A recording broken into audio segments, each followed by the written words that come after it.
Businesses in the Web3 space, the Web2 space, the brick and mortar space, everybody is trying to grab hold of certain audiences, those audiences that are most likely to work with them, to convert for them, whatever.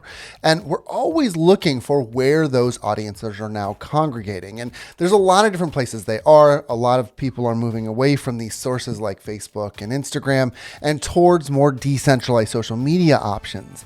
But when we're looking at decentralized social media, there is really no ignoring the biggest decentralized kid on the block, and that kid's name is Discord. So in this video, we're going to run through why you should be using Discord, different use cases for Discord, a basic setup guide for you to get started on Discord today, and finally, a few tactics that you just cannot ignore.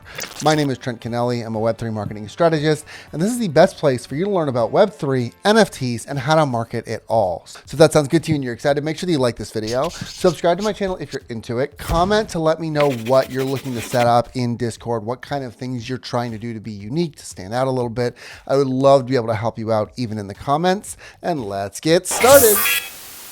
All right, so why use Discord? Well, very simply stated, Discord is the most close-knit community that you can have without sending people to a physical space, without being in the same room as them, okay?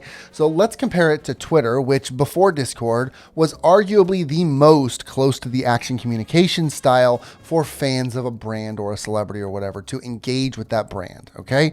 So Twitter in Web2 spaces was very fast, no doubt. You could talk to somebody and within a couple of hours, you could be in a conversation with that individual, right? Pretty fast for Web2. But in Web3, what we're talking about is something much more close-knit. So we're not talking about writing a letter, which was before Web1. We're not talking about Twitter, which was Web2 and relatively slow compared to Discord. We're talking about something that is much faster. Creators, influencers, business people, all of these people have this way of directly communicating in a very real, flowing, real-time conversation with the audience that's on their Discord server, okay? It's almost like having a text conversation with a friend, an SMS or a group chat or whatever, but in this case, that friend is your community, and it can easily flip between one-on-one, group conversations, audio talk, etc. And because of the way that Discord is set up, you've really kind of created your own little ecosystem here. So let's just look at the Discord itself to understand this. Let's just take a look at the system, at the program, okay? It's a chat system with many different channels to explore. So inside of your own server space, there's a lot of different channels for people to move through, okay?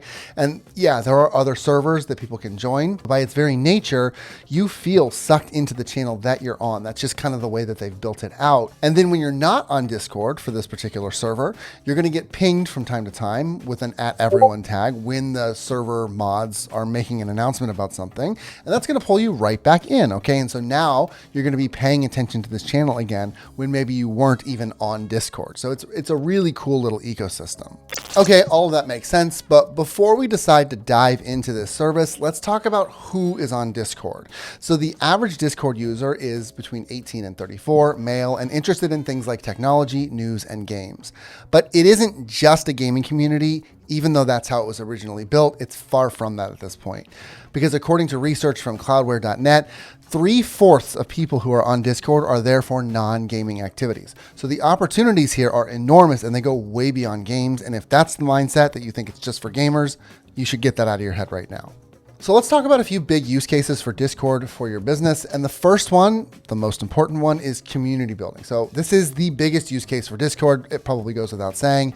If you can build a community on Discord, you can grow a nonstop chatter around your brand that happens whether you and your company representatives are present on that channel or not. Now, I want to be very clear. I'm not talking about building up a Discord server and then walking away from it and saying, okay, one and done. We don't have to think about that anymore. Build it and they will come. Let's move on with our day. Let's go do something else. You need to still be there. You need to still be helping and engaging and being there for the people on the community because it is a community, right? You're part of that community. You're not a guru. You're someone who is in that community. You just happen to be the one who is organizing it. Use number 2 is to share brand relevant content. So people on your Discord server are there to interact, but they're also, as I mentioned, a somewhat captive audience. So that means that you can push your content to these audiences as well. I mean, they're there because you or your brand enticed them over. So why wouldn't they want to engage in the content that you're putting out there, right? And by the way, that also means that you can occasionally make direct pitches for those same users to go buy something from you, because this captive audience is already engaged in what you're saying. It's more likely that when you pitch them, as long as it's not all the time, then you're going to get a good reaction from them. And use number 3 is customer support. So this one is huge when you consider the speed and expectations of the world today. Nobody wants to wait for a problem to be solved. They want it done right now. And much like Twitter, when there's a public aspect to your customer service, you don't want people to see you giving someone who has an issue a really hard time, right? So your customer support efforts on Discord have this dual effect of providing a service for your customers that's fast and efficient, and showing others that your company is reasonable and easy to work with for any issues that they might be having themselves and that they need support on, so that they can feel more confident to purchase from you. Okay, so now that we have a clear understanding of what it looks like to put a Discord server to use for your marketing efforts, let's talk setup. So first thing, you're gonna want to provide options for people to move around your server. If you only have one channel in your server, you're gonna find that the conversation is extremely muddled, with people talking about all sorts of different things and everybody talking over each other, and it's going to be a total mess. So break your topics up. So for instance, if you're an NFT project, you could have a general chat where people can talk about whatever, NFT talk where they're specifically focused on NFT related discussions, a place for people to shill their own projects so they can say, come buy my NFT, channels to support a few Discord games that you might be having on offer to increase that engagement. All of those are different channels for people to engage in different ways. And while we're talking about channels, do not be afraid to add a little color to the names by using emojis and categories in the right way. So the basic text channel name and category system can be a little bit boring, and it's just one of those small emotional triggers that gets people further invested in the channel. Now, beyond setting up the channels themselves, there are a few other things that you need to have to create a great Discord channel. First, you need to be picky about who you're letting in.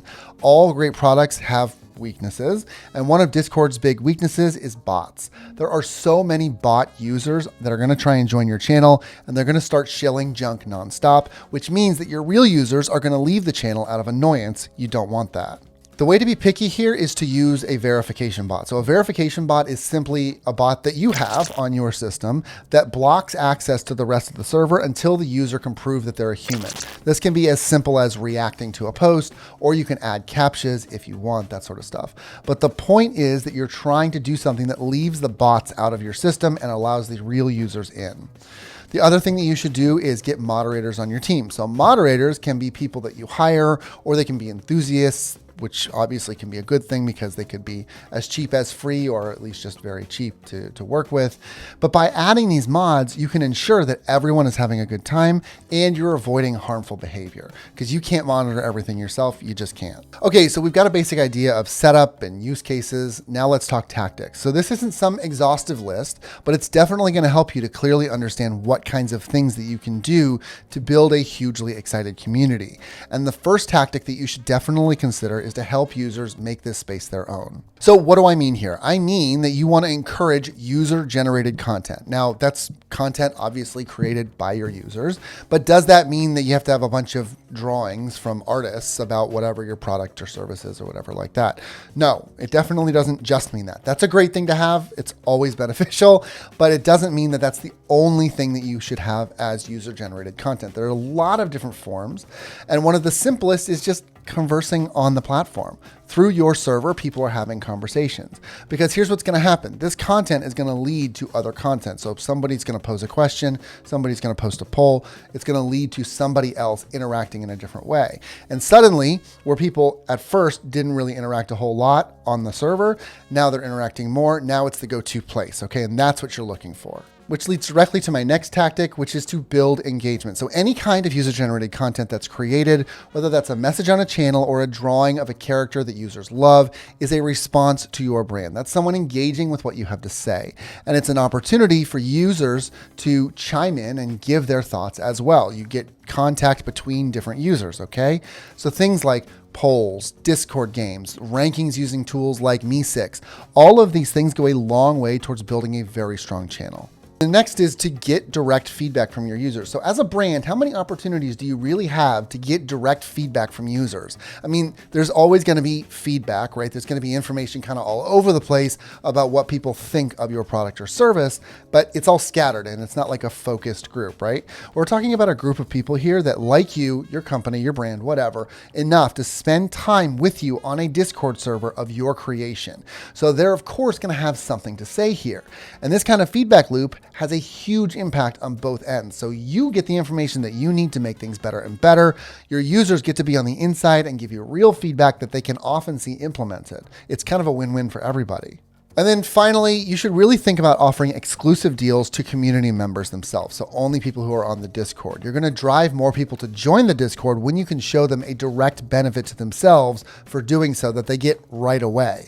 And by offering discounts only available on the Discord, you force more people to join more quickly. Now, of course, that doesn't mean that 100% of the people who join are going to stay on the Discord. That's not really the point. You really increase your numbers. You really increase the likelihood that more community members are going to come and be engaged when you offer these discounts. Because yes, lots of people are going to join and leave again, but still the number that's really interested is going to stay. So there you go. That's a lot of good info on Discord and how and why to use it. I hope that that was helpful for you. Let me know what your Discord server is going to be about or what it is about if you've already pushed it out, in which case, good job. I would love to help any way I can, even in the comments. Otherwise, make sure you like this video, subscribe to my channel if you're into it, and I will catch you in the next one.